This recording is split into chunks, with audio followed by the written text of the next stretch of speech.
Hello everyone and welcome back to another episode of the Guild Wars 1 Let's Play. We are back on our faction's native character for a little bit again. I'm not exactly sure how I'm going to split it up. I think I've decided the way I'm going to do this is I'm going to continue the story on this character. So, yay. Excuse me, I have a message from Master Togo and Brother Menlo. They said you should meet them in Shadow's Passage. Oh, we're here in the Dragon's Throat. This is a challenge mission. This is a different type of mission that was added in this game mode. You basically just get some rewards for doing it. Just like gold, and eventually you get like some progress towards like titles for some of the later ones. I personally never did these that much, but they're just like fun little side activities you could do. The rumble of falling wastewater does little to mask the unsavory business as thrives deep below Dragon's Throat. A massive sewer pipe at the far end of a subterranean hollow funnels sewage away from the Primin proper, adding insult to injury to an already injured populace underground. Yuck. So despite this place being very yucky, it actually looks kind of pretty. I don't know, the water actually looks clear. Oh, no, never mind, there it is. But, like, this picture is pretty pretty, right? Just don't look down.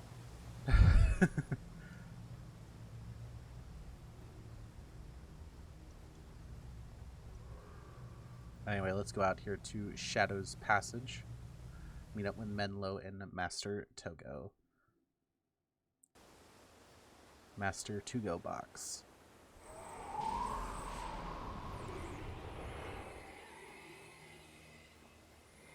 Keep your eyes open, your weapons at the ready. Oh, that's the same as you. Nico was just starting at Xingjie at my last year, but I already know her fairly well. She's an assassin with the Obsidian Flame now and spends her time in Budak Byway. I believe if anyone can help you find the Oracle of the Mist, she can. The one trick about getting her to help you. She'd be a bit willful, and believe me when I say you don't want to make her mad, just tell her Master Togo sent you. You must see the Oracle of the Mist and become Weh No Su. The Oracle can be elusive, but I imagine some of my recent students may know where to find him now. Many of them seek to become Weh No Su after leaving the monastery. I heard that Nika once saw the Oracle not long ago. I think I know where she can be found. Alright.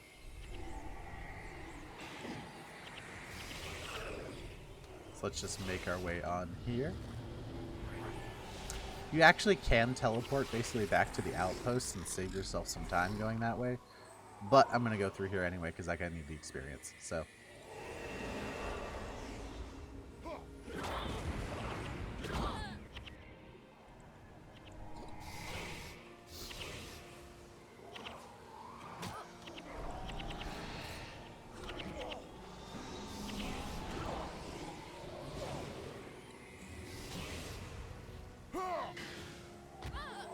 Make sure that guy. Ooh. 100 damage. And we have the max armor for this region, I want to point out. Like, we are just getting our freaking face pummeled. But anyway, yeah, the entire team still needs experience, so. And quite a bit of it, I believe, still.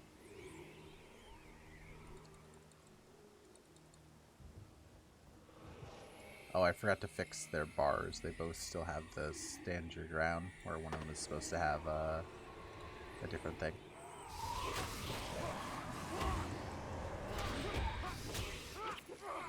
Oh, here's the Jade Brotherhood Knights. They've started replicating the Ampha and doing their best superhero landing impressions. Although, funnily enough, I don't think they just jump down, whereas the Ampha, the other guild, they use ropes. But I just think it's funny that that pack just randomly decides. I don't know. There's not a lot of Jade Brotherhood who do that. I just think it's funny when they do that because that's generally something I associate with the other gang, the Ampha, the whole jumping down from the rooftops kind of thing. We're running through like the back streets here. See the light peeking through. See, there's some green here. I never noticed how much actual green there was in the city. Like, yeah, it just jumped down. I always thought it was like very little actual nature outside of specific parts, and maybe there is, but I've been noticing a lot more like little pieces of nature in the city than I originally expected there to be, or remembered there being.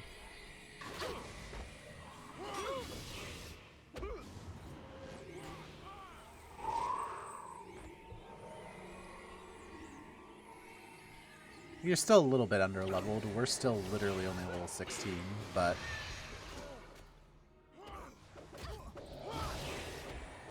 we probably, by the end of the next mission, will no longer be this low level. Also, you're obviously intended to do a little bit more than what I've done. You know, I've done, like, basically 2 side quests. So, not really, like, complaining about being under-leveled or anything. But it's just interesting.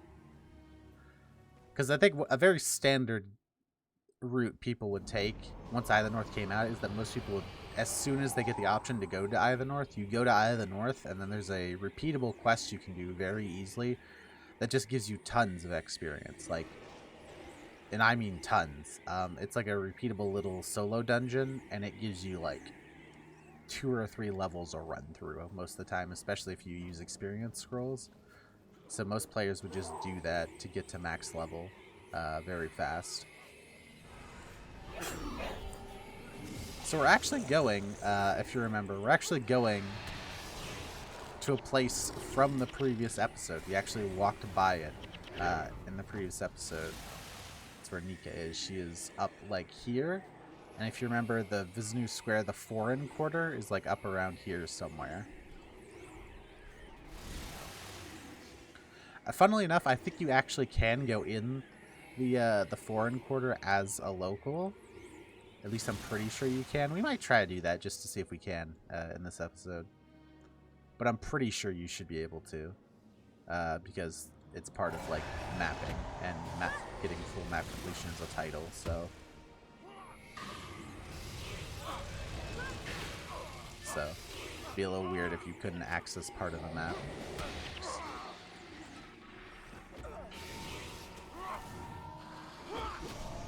Although... even though there is a title for mapping, there actually is slightly more areas that need to map than there is need to map them. I don't know if that... I probably said that in a really cruddy way, but essentially that, like, you know, if you need 100% map completion, there's actually a technical, like, 101% map completion that can be done. There's technically, like, extra space. So you don't have to literally scrape every corner, but you have to scrape most of them. Again, something I've never done. Something we might consider doing. I don't know. Maybe we'll do it on stream. Maybe I'll start streaming regularly and we'll start going for Guam on one of our characters. Maybe that could be fun. I don't know. I'll think about it. That's just not necessarily something I had a huge interest in back in the day, but if there's any interest in, like, you know, watching me vanquish for God knows how long, then... and it wouldn't really take that long. Especially if it was a stream it, not make it videos. If it's gonna do videos, probably take a while. I don't know. But I appreciate all you for tuning into this. There's been... channel's had some insane growth over the past month. It's been awesome. I appreciate y'all coming on this trip with me down memory lane. And there's plenty more of it to go.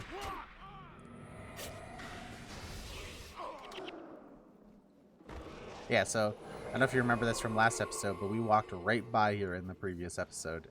And this is where Nika is.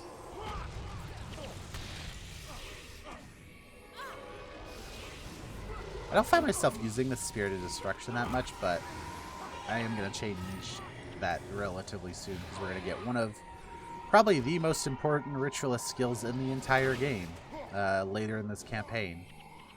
Which I don't know why it's locked to be so much later in the campaign. Well, I do get it, but we'll see whenever we get there. I'll remind you of this. I'm just gonna kill these guys real quick, because like I said, I'm gonna head out to that outpost right after we finish our little discussion with Nika. Nika is actually the individual who's on the box for the game. Well, technically, Vizu is on the box, but Vizu is Nika's ancestor, so they look alike. And by alike, I mean they use the exact same model. Get your hands off me, Pogme. You are unfit to touch me. Such harsh words, we only want to talk. Careful, you saw what she did to the boss's guards. I said, get your Kaisang hands off me. Or what, princess, or what? Or my friends here will have a talk with you. Oh, you can put those away. We're only joking, princess.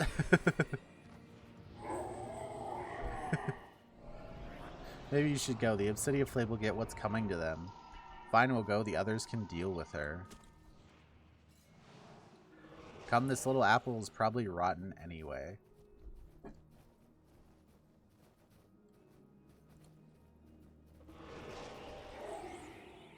That's right, I'm Nika the Assassin. I'm a member of the Obsidian Flame. It does not surprise me that you know my name, nor even that you have heard of my exploits becoming closer to the stars, but what I am wondering is why is it any of your affair? While you're ready to explain yourself. So my old master believes you are ready to become closer to stars, does he? He must think you're very skilled to suggest such a thing. I'll tell you what.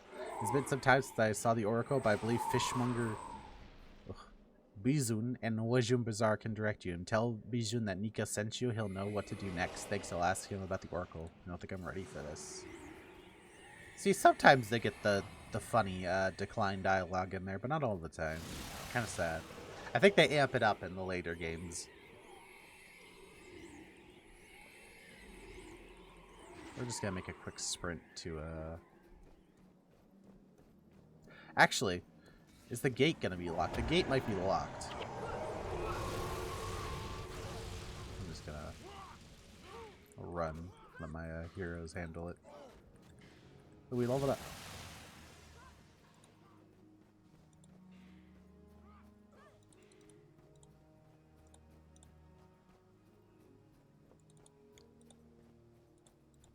Yeah, there's a gate here.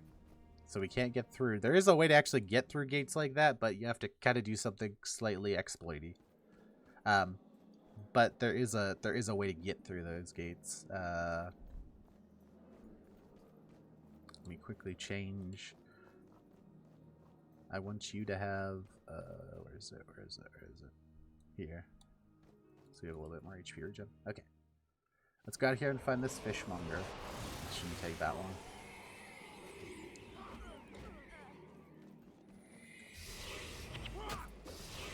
One thing I was thinking about today is that how the game does a relatively good job of making sure you never really feel like you're like not backtracking. Backtracking isn't the right word, but like you're just teleporting away to the next zone.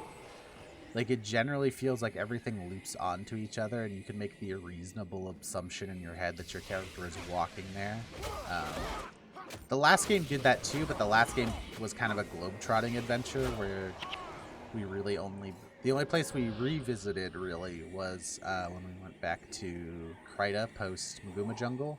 But here it's like, you know, okay, we go to the market, then we're going down to the Undercity, to the local quarter, and up here in Dragon's Throat, then we loop back to Budak Byway, back through the bazaar, and then we're gonna head down here, and later through the campaign we head out and back, but it's like, it never feels like they do a good enough job making sure that you feel like you're close enough that you're not like, you know, okay, let me teleport over here and then back to here and back to here, and it's like your character is running across the world for large amounts of time and not actually doing anything.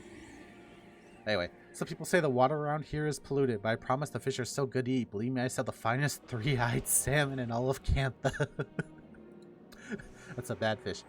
Nika sent you. Thank the gods you're just in time. The Jade Brotherhood is returning any moment now.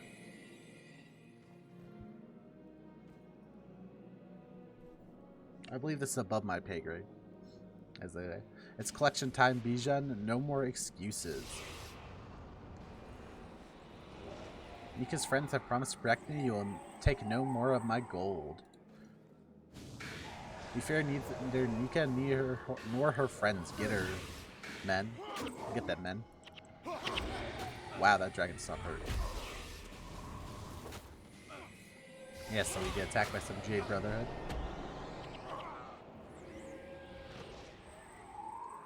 I forget how many groups there are. Is there really only the one?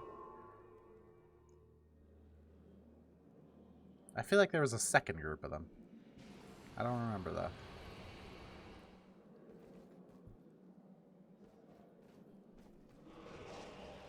Yeah, here they come.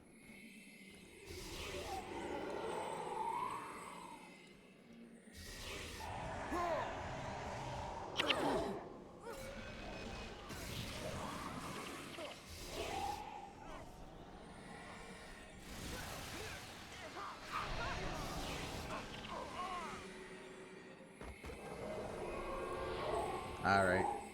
Tell me what we need to know. I do not know anything that Oracle missed that Nika could not have told you herself. You found Nahpul Quarter, but he always sees those that he's already expecting. You can try to please your case with a gatekeeper, a loud Q. But he's surly and hard of healing, keeps people from taking their way past him, I guess. Oh, and by the way, thank Nika for me next time you see her. I'm grateful she sent you to drive off the Jade Brotherhood. Yeah, Nika just used her for her her chores. Alright, so Nahpul Quarter, that's where we are off to. It's down here.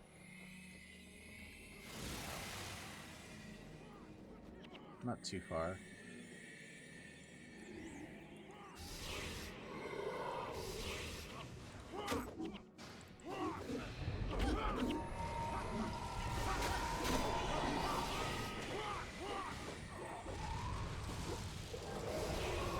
I like this this fire that's around them. That's an elite skill called Double Dragon. It's a Elementalist elite skill. And they actually did a rework to Elementalist a couple years back. I think it was even post Guild Wars 2, or it might have been right before Guild Wars 2. And they changed a lot of the Elementalist elites. And they added a lot of Elementalist elites that are like enchantments that you enchant your allies with, and they get a bonus effect based on it. And Double Dragon's one of those. You get that like swirling fire damage around them. Pretty cool. And then there's like the air one, which I think it makes them run faster. The earth one like slows people around them, I believe, and I think the water one is blindness. I could be wrong about that.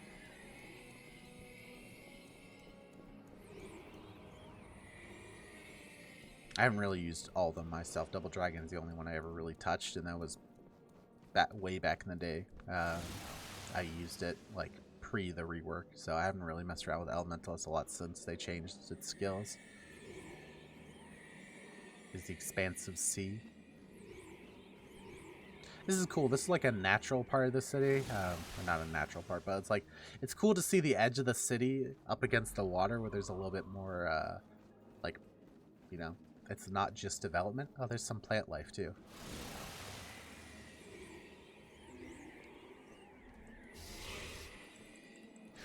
Here come the Ampha.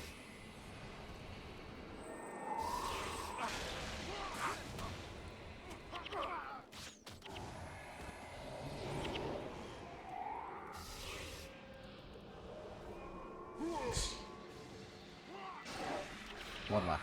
Okay.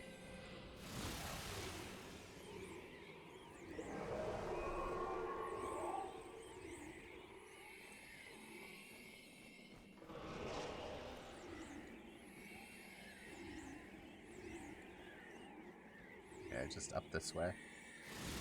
Through some, like, I don't know if it'd be newer development. I mean, it looks pretty run down, but it's like, on the other hand, there's still some nature nearby, so that makes me feel like it's newer.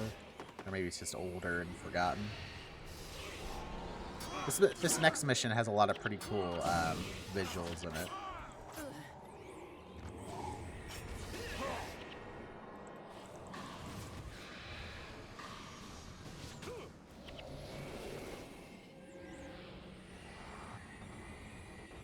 Up here are some mantids. I remember seeing some of these back in Xinjie. This is actually a relatively, or at least it was a relatively popular farm back in the day. It was a way to farm celestial weapons, they were called. They're kind of like purpley, bluey, star design weapons, relatively popular. And you could ball all these guys up and kill them pretty easily. And that was a relatively popular farm.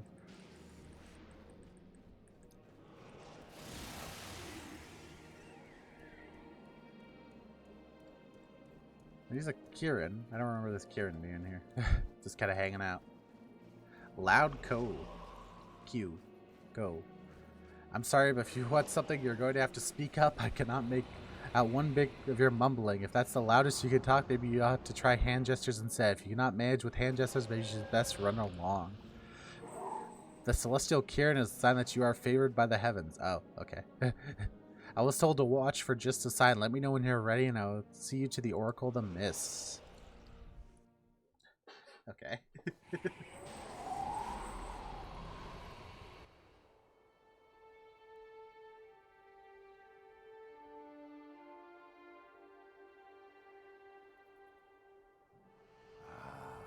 I wondered when I would be seeing you. My name is Sun. I am the Oracle of the Mists. I was sent here to... I know why you have come here. You are not the first to seek my help. You will not be the last. What do I... The stars in the night sky cast their light down upon the world, making physical replicas of themselves. I, Dawn, the Kirin, the embodiment of corruption. What?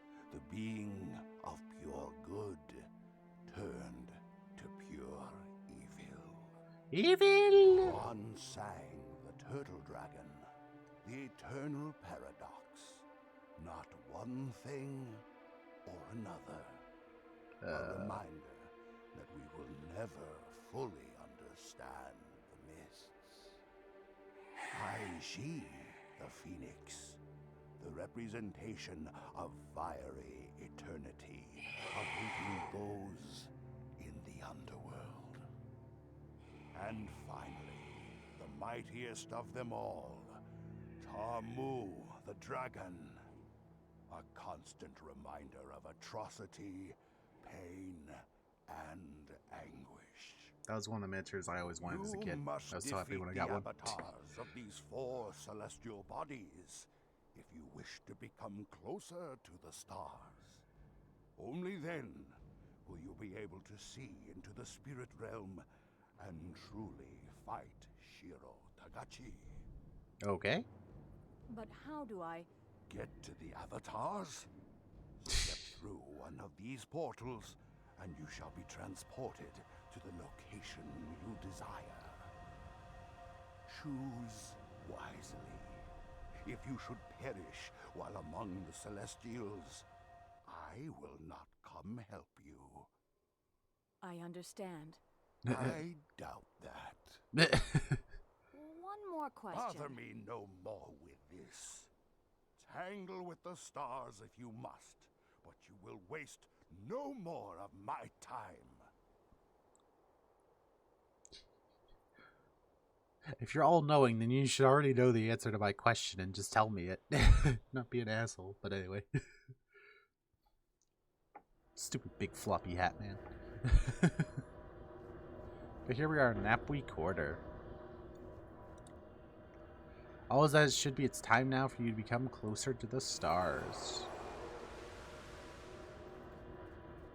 Alright, but that's going to be the end of today's episode. Next episode, we're going to actually become closer to the stars and fight those weird celestials that the dude summoned or made portal. I'm not exactly sure whether they're here or if he makes the trial himself. I'm not exactly sure on that. But anyway, I will thank you for coming out. I hope you have a great day. I will see you in the next one.